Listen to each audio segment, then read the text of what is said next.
ನಿನ್ನೆ ಘಟನೆ ಆಗಿ 7 ಗಂಟೆ ಹೊತ್ತಿಗೆ SFI ಅನ್ನುವಂಥ ಮಾಹಿತಿಗಳು ಎಲ್ಲ ಕಡೆ ನಮ್ಮಲ್ಲಿ ಕೂಡ ಅದರ ಬಗ್ಗೆ ಚರ್ಚೆ ಆಯ್ತು. ಅಂದರೆ ಯಾವುದೇ ಕಾರಣಕ್ಕೂ ಕೂಡ ಇದು ನಂಬಲು ಅರ್ಹವಲ್ಲದ ಸುದ್ದಿ ಅನ್ನೋ ಕಾರಣಕ್ಕಾಗಿ ಯಾರು ಕೂಡ ಅದನ್ನು ಹಾಕಿಲ್ಲ. ನನ್ನ ಪ್ರಶ್ನೆ ಏನು ಗೊತ್ತಾ, ಒಂದು ನಿಮ್ಮ ಹತ್ರನೇ ಕೇಳ್ತೀನಿ. ಈಗ ಅವರೊಂದು ಸಮರ್ಥನೆಯನ್ನು ಮಾಡ್ಕೊಳ್ಳಿಕ್ಕೆ ಅರ್ಹರಿದ್ದಾರೆ ಪ್ರತಿಯೊಂದು ವಿಚಾರಗಳು ಕೂಡ. ನೀವು ಹೇಳಿದ್ರಿ ಇದು ಕಂಪ್ಲೀಟ್ ಆಗಿ ಒಂದು ರೀತಿಯಲ್ಲಿ ಮೋದಿಯವರನ್ನು ಅಥವಾ BJPಯನ್ನು ಸಪೋರ್ಟ್ ಮಾಡುವಂಥ ವಿಚಾರದಲ್ಲಿ ಆಗ್ತಾ ಇದೆ ಅಂತೇಳಿ. ಹಾಗಿದ್ದರೆ ಒಂದು ವೇಳೆ ನರೇಂದ್ರ ಮೋದಿಯವರನ್ನು ಅಥವಾ BJPಯನ್ನು ಒಂದು ರೀತಿಯಲ್ಲಿ ಟಾರ್ಗೆಟ್ ಮಾಡಬೇಕು ಅಂತ ಅವರಿಗೆ ಇದ್ದಿದ್ರೆ ಅವರು ನೇರವಾಗಿ ಪ್ರತಾಪ್ ಸಿಂಹ ಅವರ ಪಾಸನ್ನು ಯಾಕೆ ಪಡೀತಾ ಇದ್ರು? ನನ್ನ ಪ್ರಶ್ನೆ. ಅವರು ಇಲ್ಲಿ ನೋಡಿ, ಈತ ಇದಾನಲ್ಲ, ಯಾರು ಲಲಿತ್ ಝಾ, ಮಾಸ್ಟರ್ ಮೈಂಡ್ ಈತ ಒಂದು NGOದ ಕಾರ್ಯದರ್ಶಿ ಆಗಿದ್ದಾನೆ. ಇವನೊಂದು ಪತ್ರವನ್ನು ಬರೀತಾನೆ, joint commissioner of police Lal Bazar street Kolkata, ಅಂದರೆ ಒಂದು ರ್ಯಾಲಿಗೆ ಅನುಮತಿ ಕೊಡಿ 23/7/2023 ಅಂತೇಳಿ. ಒಂದು ವೇಳೆ ರಾಜಕೀಯವಾಗಿ ಅಥವಾ ಮಟ್ಟ ಹಾಕಬೇಕು ಅಂತಂದರೆ ಅಲ್ಲೇ ಒಬ್ಬ MP ಪಾಸನ್ನು ಪಡ್ಕೊಂಡು ಒಳಗೆ ಹೋಗ್ಬೋದಿತ್ತಲ್ಲ. ಇದು ಉದ್ದೇಶ ಅಂದರೆ ಪ್ರತಾಪ್ ಸಿಂಹನ ಪಾಸನ್ನು ಪಡ್ಕೊಂಡು ಹೋಗೋ ಮುಖಾಂತರ ಏನು ಉದ್ದೇಶ ಆಗಿದ್ದಿರಬಹುದು ಅಂತೇಳಿ. ಒಂದು ವೇಳೆ ಅವರು ಮೋದಿ ಪರವಾಗಿದ್ದಂಥವರು ಆಗಿದ್ದರೆ ಪ್ರತಾಪ್ ಸಿಂಹ ಪಾಸ್ ತಗೊಂಡು ಯಾಕೆ ಹೋಗ್ತಾ ಇದ್ರು? ಬೇರೆ ಪಾಸ್ ತಗೊಂಡು ಸುಲಭವಾಗಿ ಹೋಗ್ಬೋದಾಗಿತ್ತಲ್ಲ. ಈ ಡೌಟ್ಗೆ ಏನು ಪ್ರಶ್ನೆಗೆ ಉತ್ತರ ಏನು ಅಂತ. ಅವರು BJP ಕಾರ್ಯಕರ್ತರೇ ಆಗಿರೋದ್ರಿಂದ BJP MP ಮುಖಾಂತರ ತಗೊಳ್ಳುವಂತದ್ದು ತುಂಬಾ ಸಿಂಪಲ್ ಅಲ್ಲ ಆನ್ಸರ್. ಎರಡನೇದು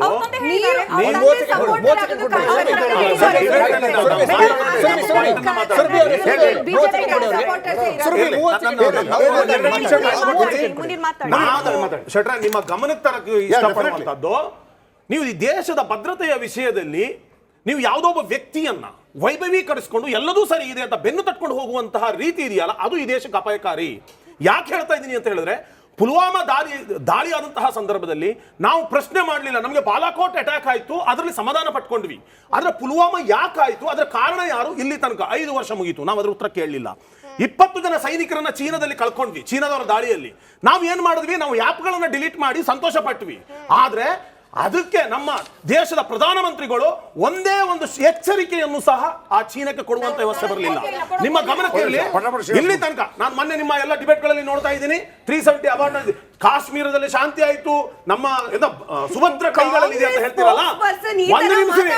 ಒಂದು ನಿಮಿಷ ಇರ್ರಿ, ಇದೇ ತರ ಮಾತಾಡಿ ಸಾಕು ಎಲ್ಲರೂ ನ್ಯಾಮರಿಸಿದ್ದು. ಸತ್ಯ ನಿಮ್ಗೆ ಡಾಟಾಗಳನ್ನ ಕೊಡ್ತೀನಿ. ಈ ಡಾಟಾಗಳು ಕೊಡ್ತಾ ಇರುವಂತದ್ದು ಸೌತ್ ಏಷ್ಯಾ ಟೆರರಿಸ್ಟ್ ಪೋರ್ಟಲ್ ಇಂದ, ನಮ್ಮ ಹೋಮ್ ಮಿನಿಸ್ಟ್ರಿ ಇಂದ ಕೊಟ್ಟಿರುವಂತಹ ಟ್ರ್ಯಾಕ್ಸ್ ಗಳನ್ನು ನಿಮಗೆ ಕೊಡ್ತೀನಿ. ಜಮ್ಮು ಕಾಶ್ಮೀರದಲ್ಲಿ 2014ರಿಂದ 2019 173% ಟೆರರಿಸ್ಟ್ ಅಟ್ಯಾಕ್ ಜಾಸ್ತಿ ಆಗುತ್ತೆ. 250-46 ಇದು ನಾನು ಹೇಳ್ತಾ ಇರೋದಲ್ಲ, ಇಲ್ಲೇ ಕೊಡ್ತೀನಿ. ಮುಗಿಸ್ಬಿಡ್ತೀನಿ ನಾನು. ಇವ್ರುಗಳು ಹೇಳುವ ಒಂದೇ ಪ್ರಶ್ನೆ, ಬಿಜೆಪಿ ಸರ್ಕಾರ ಇದ್ದಾಗ ನಾನು ಮುಗಿಸ್ಬಿಡ್ತೀನಿ. ಬಿಜೆಪಿ ಸರ್ಕಾರ ಇದ್ದಾಗ ಬಾಂಬ್ ದಾಳಿಗಳು ಎಲ್ಲಾ ಸರ್ಕಾರದ ಸಂದರ್ಭದಲ್ಲಿ ನಡೆದಿದೆ. ಆದ್ರೆ ಈ 2014ರಿಂದ ನೀವು ಗಮನಿಸಿದ್ರೆ ಎಲ್ಲ ಸೇನೆಯ ಮೇಲೆ ಆಗ್ತಿರುವಂತಹ ದಾಳಿಗಳು, ಸಂಸತ್ತಿನ ಮೇಲೆ ಆಗ್ತಿರುವಂತಹ ದಾಳಿಗಳು, ಪುಲ್ವಾಮಾ, ಉರಿ, ಪಠಾನ್ಕೋಟ್, ಮೊಹರಾ, ನಾಗರಕೋಟ್, ಸುಕ್ಮಾ, ಸರಿಸುಮಾರು 18 ಟೆರರಿಸ್ಟ್ ಅಟ್ಯಾಕ್ಗಳು ಈ ಅವಧಿಯಲ್ಲಿ ನಡೆದಂತಹ ಒಂದು ಅಟ್ಯಾಕ್ ಏನಿದೆ, ಅದು ಯಾವುದೇ ರೂಪದ್ದಿರ್ಬೋದು, ಅದು ಅತ್ಯಂತ ಖಂಡನೀಯ, ಅತ್ಯಂತ ಕಠೋರ ಶಬ್ದಗಳಲ್ಲಿ ಖಂಡಿಸುವಂಥದ್ದು. ಹೇಳ್ತಾ ಇದ್ರು ಇವಾಗ ಎಷ್ಟೊತ್ತನ್ನು ಒಂದು ಈವೆಂಟ್, ಸೀರೀಸ್ ಆಫ್ ಈವೆಂಟ್ಸ್. ನಾನು ಹೇಳೋದು, ಮೇಡಮ್ ಹೇಳ್ತಾ ಇದ್ರು ಅವ್ರು BJP ಕಾರ್ಯಕರ್ತರು ಅಂತ. ಇವರೆಲ್ಲ ಒಟ್ಟು ಸೇರಿರೋದು ಎಲ್ಲಿ ಅಂದರೆ ಸೋಷಿಯಲ್ ಮೀಡಿಯಾದು ಏನಿದೆ, ಭಗತ್ ಸಿಂಗ್ ಫ್ಯಾನ್ಸ್ ಅಸೋಸಿಯೇಷನ್ನಲ್ಲಿ 4 ವರ್ಷದಿಂದ ಅದನ್ನು ಅವ್ರೇನು ವಿಷಯಗಳಲ್ಲಿ ಚರ್ಚೆ ಮಾಡಿದ್ದಾರೆ, ಅದನ್ನು ಅದ್ರ ಜೊತೆಗೆ ಏನು ಕಾಂಗ್ರೆಸ್ ನೇತೃತ್ವದ ಗಮಂಡಿಯ ಅಂತ ಇವತ್ತೇನು ಇಂಡಿಯಾ ಅಲಯನ್ಸ್ ಮಾಡ್ಕೊಂಡಿದ್ದಾರೆ, ಗಮಂಡಿಯ ಅಲಯನ್ಸು, ಅವ್ರು ಹೇಳ್ತಾ ಇರೋದು ಎರಡೂ ಒಂದೇ ವಿಷಯಗಳ. ಏನು ಗಮಂಡಿಯ ಒಕ್ಕೂಟ ಅಂತ ಏನು ಮಾಡ್ಕೊಂಡಿದ್ದಾರಲ್ಲ ಕಾಂಗ್ರೆಸ್ ನೇತೃತ್ವದಲ್ಲಿ ಹೊಸದಾಗಿ, ಒಂದು ನಿನ್ನೆ ಅವರು ನಿರುದ್ಯೋಗದ ಬಗ್ಗೆ ಮಾತಾಡಿದ್ರು, ಗಮಂಡಿ ಅವರು ಅದನ್ನೇ ಮಾತಾಡ್ತಾ ಇದ್ದಾರೆ. ಇನ್ಫ್ಲೇಷನ್ ಬಗ್ಗೆ ಅಲ್ಲಿ ಚರ್ಚೆ ಆಗಿದೆ, ಯಾವುದರಲ್ಲಿ, ಆ ಭಗತ್ ಸಿಂಗ್ ಫ್ಯಾನ್ಸ್ ಅಸೋಸಿಯೇಷನಲ್ಲಿ, ಅದನ್ನೇ. ಮತ್ತು ಫಾರಿನ್ ಪಾಲಿಸಿ ಬಗ್ಗೆ ಗಮಂಡಿಯ ಮಾತಾಡುತ್ತೆ, ಇದನ್ನೇ. ನಿರುದ್ಯೋಗ, ಬೆಲೆ ಏರಿಕೆ ಎಲ್ಲನೂ ನೀವು ಅದನ್ನು ಮತ್ತೆ ಗಮಂಡಿ ಅಜೆಂಡಾ ಎರಡು ನೋಡಿದ್ರೆ ಎರಡು ಇಲ್ಲ, ಒಂದೇ ಇಲ್ಲ, ಒಂದೇ ನೋಡಿದ್ರೆ ಇಲ್ಲ, ಇಲ್ಲ, ಇಲ್ಲ, ಒಂದೇ ಇಲ್ಲ, ನಿಮಿಷ. ಇಲ್ಲ, ನಾನು- ಇವ್ರು ಯಾವ ನಾನು ಕಾರ್ಯಕರ್ತರು ಕೇಳ್ತಾ ಇಲ್ಲ, ಗೊತ್ತಾಗುತ್ತೆ? ನಾನು ಇಲ್ಲ, ಒಂದೇ ನಿಮಿಷ, ಈಗ ಅವ್ರನ್ನ ಮಾತನ್ನ ಕೇಳಿ. ಒಂದು ಈಗ ಮಾತು- ಒಂದು ಯಾಕೆ ಇಲ್ಲ, ಇಲ್ಲ, ಒಂದು ಪ್ರತಾಪ್ ನಿಮಿಷ. ಸಿಂಹನ ಪಟ- ಟಾರ್ಗೆಟ್ ಮಾಡ್ತಾ ಇದ್ದಾರೆ ಶ್ರೀನಿವಾಸ್ ಅಂದ್ರೆ? ಅವರೇ, ಪ್ರತಾಪ್ ಸಿಂಹ ವೈಫಲ್ಯವನ್ನು ಶೆಟ್ರೆ, ಪ್ರಶ್ನೆ ಮಾಡ್ತಾ ಶೆಟ್ರೆ, ಒಂದೇ ನಿಮಿಷ. ಪ್ರತಾಪ್ ಸಿಂಹ ಒಂದು- ಒಬ್ಬ- ಇದು ಶೆಟ್ರೆ, ಒಂದು ಇದು second, ದೌರ್ಭಾಗ್ಯ ಆಯ್ತು, ದೇಶದ್ದು. complete. ಈ ಸ್ಥಾಪನೆ ಹೊಳೆ, ಘಟನೆಗಳು ಹೊಳೆ. ನಡೆದ್ರು ಸಹ ಪ್ರತಾಪ್ ಸಿಂಹ ಸರ್ಕಾರವನ್ನು ಪ್ರಶ್ನೆ ಮಾಡುತ್ತಾ ಇದ್ದಾರೆ. ಪ್ರತಾಪ್ ಸಿಂಹ ಒಬ್ಬ ಅತ್ಯಂತ ಪ್ರಾಮಾಣಿಕ ಒಂದು ಬದ್ಧತೆ certificate ಹೌದು, ನಾವೇ ಕೊಡ್ಬೇಕಾಗಿರೋದು, ನಾವೇ ಕೊಡ್ಬೇಕಾಗಿರೋದು. ನೀವು ಕೊಡೋದಲ್ಲ. ಅವ್ರು ಬದ್ಧತೆ ಇರುವಂತ ಒಬ್ಬ ರಾಜಕಾರಣಿ ಒಂದು.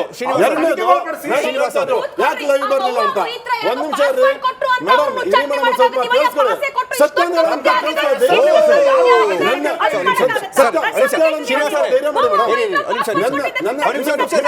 ನಿಮ್ಮನ್ನ ಕಂಟಿನ್ಯೂ ಮಾಡ್ತೀನಿ.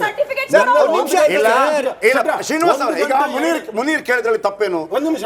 ಈಗ ಒಂದ್ ನಿಮಿಷ, ಮುನೀರ್ ಕೇಳಿದ್ರಲ್ಲಿ ತಪ್ಪೇನು? ಪ್ರತಾಪ್ ಸಿಂಹ ಅವ್ರನ್ನ ಯಾರು ಪ್ರಶ್ನೆ ಮಾಡಬಾರ್ದಾ? ಮಾಡ್ಬೇಕು, ಪ್ರಶ್ನೆ ಮಾಡಬಾರ್ದಾ? ಮಾಡಿದ್ರು ಈಗ ಅಲ್ಲ, ಒಂದ್ ಸೆಕೆಂಡ್ ನಾನು ಕೇಳ್ತಿರೋದು. ಈಗ 14 ಒಂದ್ ನಿಮಿಷ, ಒಂದ್ ನಿಮಿಷ, ಒಂದ್ ನಿಮಿಷ, ಒಂದ್ ನಿಮಿಷ.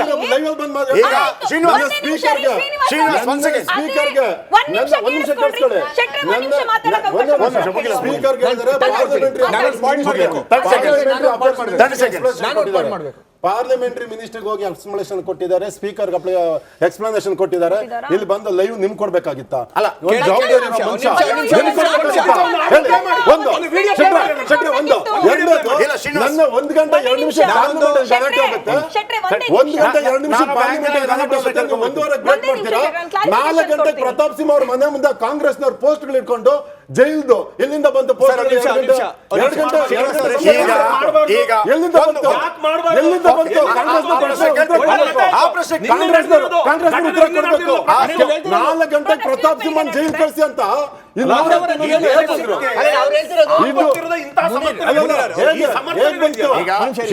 ನಿಮ್ಗೆ ಗೊತ್ತಿತ್ತು. ಒಂದು ಪ್ರಶ್ನೆ ಇದೆ.